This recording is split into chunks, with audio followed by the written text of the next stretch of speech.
Hi everyone, I'm really happy today to be joined by Liv Long from SMSF AI, who's the founder and CEO. They're a self-managed super fund administration firm. We're really keen to understand a little bit more about your organisation and understand more about what we should be looking at inside a self-managed super fund. So maybe you can tell us a little bit about the ins and outs of what a self-managed super fund administrator does. Absolutely. So first, a little bit about me. I've been in SMSF admin for 22 years, running specialist firms.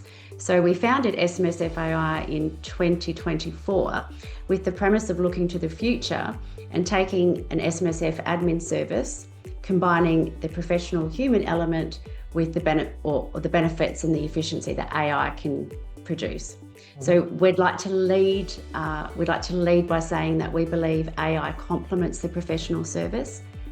It makes what we do better. It won't be replacing us anytime soon, especially when it comes to people's retirement savings.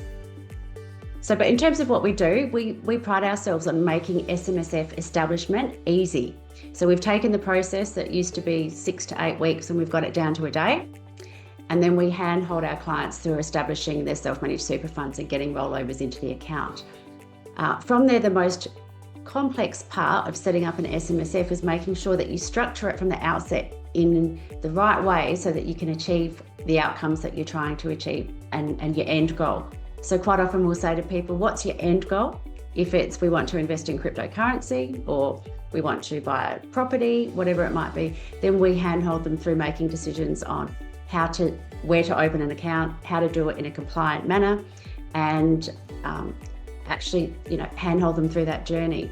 And when it comes to self-managed super, it's such a highly regulated area, as it should be, because we are giving people access to the retirement savings. It can be, the superannuation legislation is complex, but people don't have to understand it or even learn it to be able to enjoy the benefits of running one. So that's where we step in. We partner with people and help make running one easy. Yeah, Liv, one of the big questions that I've always seen is what's the criteria for actually being able to invest and create a self-managed super fund? At what point in my life should I do this? Sure. So the actual answer here is that there is no answer. You can actually commence an SMSF at any point in your cycle with any balance that you see fit.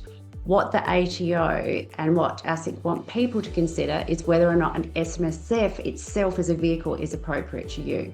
So for example, if you're not good with admin, you're not good with rules and you're not good with investments, then hands down, a self-managed super fund is not for you. But if you find investing easy, if you're comfortable making investment decisions, you're tech savvy and you're generally good with other types of investments, then perhaps an SMSF is going to be appropriate for you. So literally any balance, there's no longer, the myth of $500,000 is gone. That we're starting to spread that fact far and wide. And these days you can do it without having to get a full statement of advice, which is also important because in Australia we're seeing significant declines in the number of financial advisors that can actually give advice. And so a lot more people are making that decision to establish a self-managed super fund and do it on their own. Excellent. And as far as cryptocurrencies goes, for those who are looking to invest in crypto inside their super fund, it can be done. What support do you provide clients who are looking at that type of investment? Sure. So the first thing is the trust deed and the investment strategy needs to allow for it. So we provide that documentation for our clients. That's the very starting point. And then from there, clients need to understand that SMSFs need a crypto-friendly bank account. Mm-hmm. So if you're going down to CBA and opening an SMSF account is one thing, but then trying to transfer money when you need to invest it in digital assets can be challenging because a lot of the banks have limits around where you can and how much you can transfer. So we handhold them, or we educate our clients on that part. From there, it's simple as they must trade or transact on an AUSTRAC registered exchange. So making sure they understand who it is. But the biggest hurdle people need to overcome when it comes to crypto and SMSF is satisfying the annual audit. Because auditors do have specific requirements around what documentation you need to provide. And a specific format that they need it in. So we make sure that our clients only invest or work with firms like Alphanode who do have the reporting in the correct format that the auditors need to see to be able to sign off on that annual audit report. That's excellent. So we've now got a very clear pathway for anybody wanting to invest in crypto inside their super fund to make sure it's done compliantly and effectively. 100%. And in fact, the majority of new SMSF trustees are actually the younger generation. So millennials are now coming through and establishing self-managed super funds. And we believe it's because they're comfortable with control. Everything's app-driven and technology-driven. But not only that, they want transparency. They want to be able to see how they're invested. And for many of the younger generation, they're already trading in digital assets. So they're comfortable with that space, and they've compared the returns that they're making with their cryptocurrency compared to what they're achieving in super. And given that many of them aren't likely to be in a position where they're going to be able to buy a house anytime soon, because the housing market across Australia is just out of reach for them, they're actually sitting back and considering how to invest, and they've got the time, money and information available at their fingertips to help them. That's fantastic. So, I mean, they're really being empowered, right, to go forward. With that empowerment, there's obviously a lot of responsibility when you're acting as a trustee. What are the biggest mistakes that you've seen people make inside their super funds? So the biggest mistake that we've seen people make is not lodging the appropriate documentation. So there's certain transactions that require minutes. There are certain transactions that require evidence of what's happening.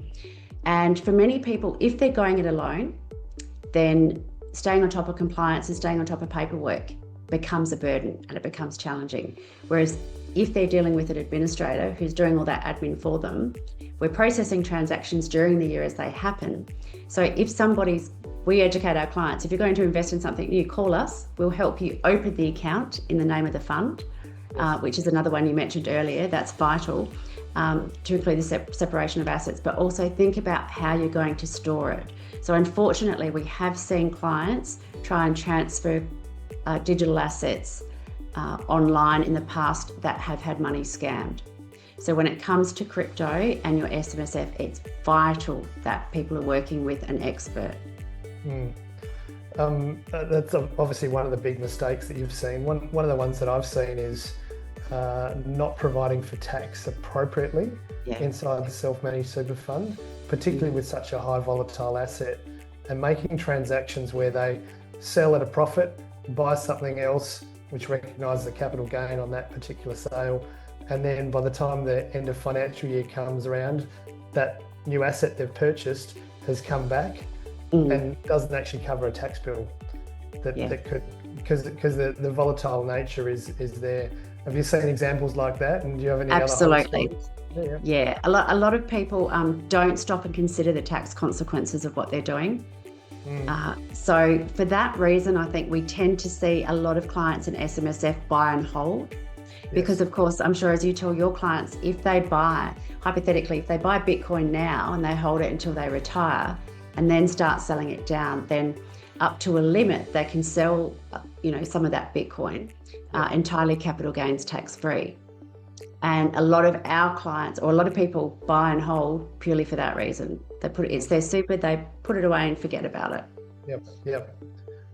It's a big trap, I think, and one that most people don't put enough thought to ensure they maintain compliance, but also have a good experience. And they forget to ask that primary question at the start: am I a trader or an investor?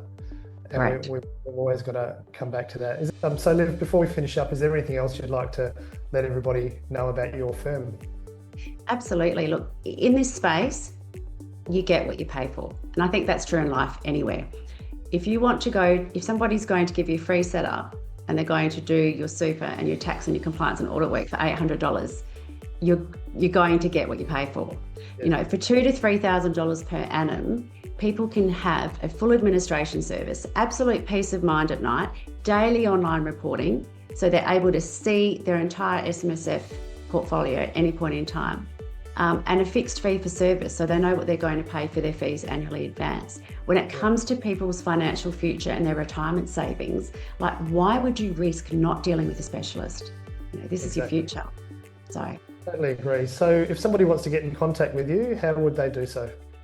just visit our website, smsfai.com.au. We've got some great blogs on there. We've got demonstrations of our online and annual reporting, videos, which are important, but just send through an email, contact us, and we'll be in touch. We've got a team of people on the ground in Australia willing and happy to help.